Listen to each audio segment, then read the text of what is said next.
기도 했습니다. 결국 이 베델의 재판은 이 신문이 어떤 신문이었고 또 일제하의 한민족에게 어떤 역할을 했는지를 잘 보여주고 있습니다. 이 신문은 당시 일제 기세가 치솟던 그런 상황에서 감히 생각하기도 어려울 정도의 항일 논조를 폈는데 잠시 살펴보도록 하겠습니다. 러일 전쟁 직후 황무지 개간권을 얻어내 식민지를 만들려는 계획에 착수한 일본은 태국에서 실패하고 한국으로 눈을 돌립니다. 그러면서 한국에서 명백하게 경작하고 있는 토지 이외의 땅을 황무지라는 이름하에 우선 50년 동안 일본인 나가모리에게 넘기라고 요구를 합니다. 당시 그 외부 협판 윤치호는 전 국토의 3분의 2가 넘어갈 거라고 추산했을 정도로 한국은 자연스럽게 일본의 식민지가 될 운명이었습니다. 이때의 이 신문의 기사입니다.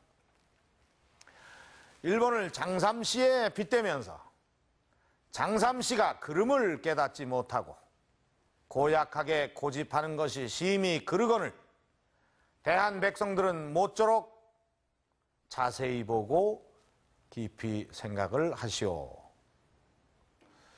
이렇게 이 신문은 일본의 황무지 개간권 요구를 비난하면서 민족 지사들을 중심으로 반대 여론을 주도해 나갔고 결국 일본의 황무지 개간권 요구는 실패로 돌아갔습니다. 창간 직후부터 일본의 비위를 거슬리게 된 이 신문은 이후로도 일본의 대한 정책을 계속 반대하면서 일본에겐 주시의 대상이 됩니다. 이렇게 이 신문의 발행인 영국인 베델은 당시 동맹 관계였던 영국과 일본 사이에서 외교 마찰을 빚을 정도로 아주 골치 아픈 존재였습니다.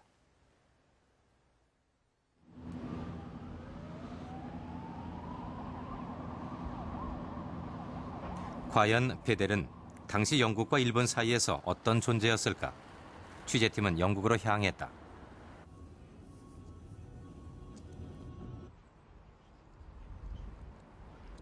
영국은 1902년 일본과의 동맹으로 비록 제2선으로 물러나긴 했지만 여전히 극동의 주요 세력이었다. 그런 영국은 한국의 국내 정세 변화와 한반도에 대한 열강의 움직임을 주시하고 있었다. 특히 러시아의 한반도 정책과 이권 문제 등 그들의 이해관계가 깊이 관련되어 있는 문제들에 대해선 상세한 기록을 남기고 있다. 영국은 일본과의 관계에서 마찰을 일으키고 있는 베델을 주시하고 있었고 이곳에 보관된 영국 외무성의 서류들에도 잘 나타난다.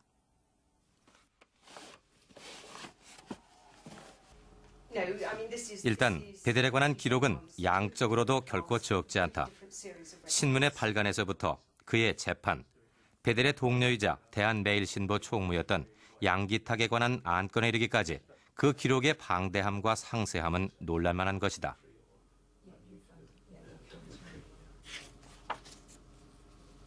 미스터 베델스 퍼블리케이션, 베델 케이스 계속 다 베델에 관련된 자료들이네요. 예. 베델 케이스.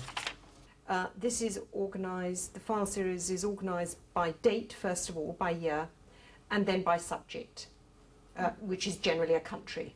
If there was a whole volume of correspondence, it was either a very important case or it was a case that was moderately important and went on for a very long time.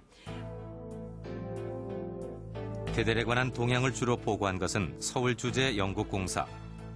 베델이 신문을 창간한 직후부터 보고는 계속된다. 베델의 과거 행적과 신문 발간 배경, 한국 정부와의 관계 등이 보고됐다. 그 후로도 계속되는 보고서를 통해 영국과 일본 관계의 저해 요인이 될 수 있을 것이라는 점을 암시하고 있다.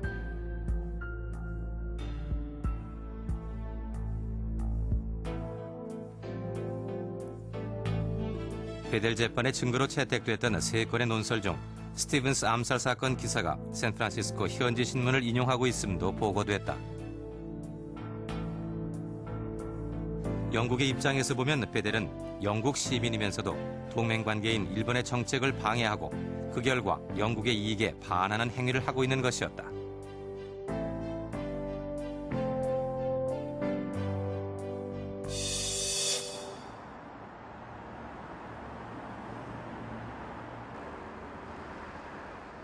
일본 역시 베델에 관해 동향을 파악하고 있었다.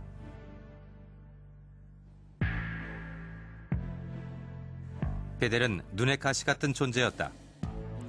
자신들의 대한국 정책에 커다란 방해가 되는 베델을 일본은 한국 땅에서 아주 추방시키고 싶었다.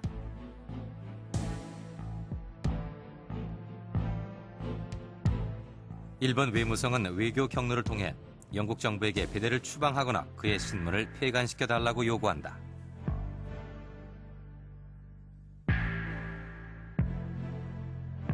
(1907년 4월) 일본은 영국 정부가 이 난제에 종지부를 찍어주기 바란다며 그렇지 않으면 외교 마찰도 불사하겠다고 끈질기게 요구한다.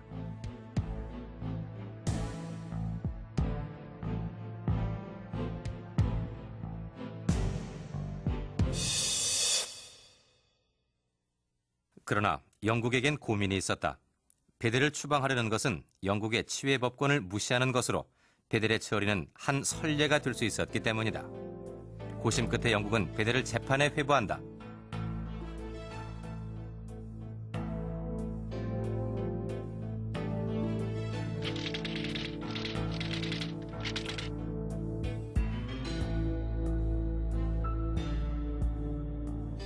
일본이 원고가 되고 배설이 피고가 되는 겁니다. 그러니까 한국의 지배자라고 하는 일본이 영국 재판관 앞에 하나의 원고로서 나타난다. 일본으로서는 원하지 않는 거죠. 근데 영국은 이 절차를 강조함으로써 여전히 한반도에는 아직도 영국이 중요한 이해관계를 가지고 있다. 그리고 우리는 이것을 끝까지 지키겠다. 이런 의지를 보여준 것이라고 할 수 있습니다. 마지막까지 법정으로 갖고 가기보다는 영일 양국 간에 정치적으로 해결하려 했던 일본은 실패했다. 결국 서울에서 열리게 된 영국 법정. 일본에게 베델은 대한국 침략 정책의 걸림돌이었다. 그러나 대한매일신보와 한국인들에게 베델은 그 일본으로부터의 두터운 보호막이었다.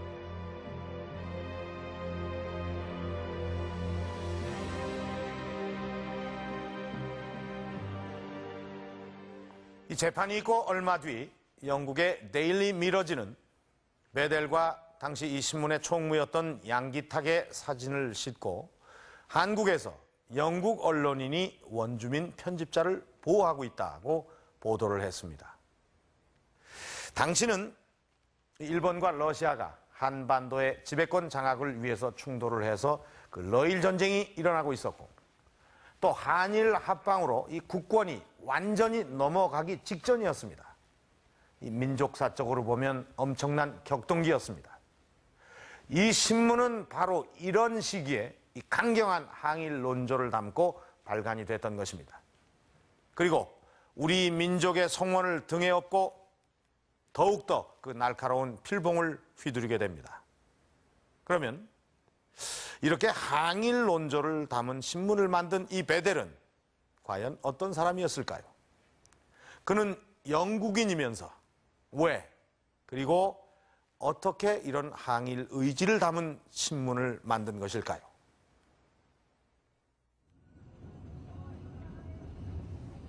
당시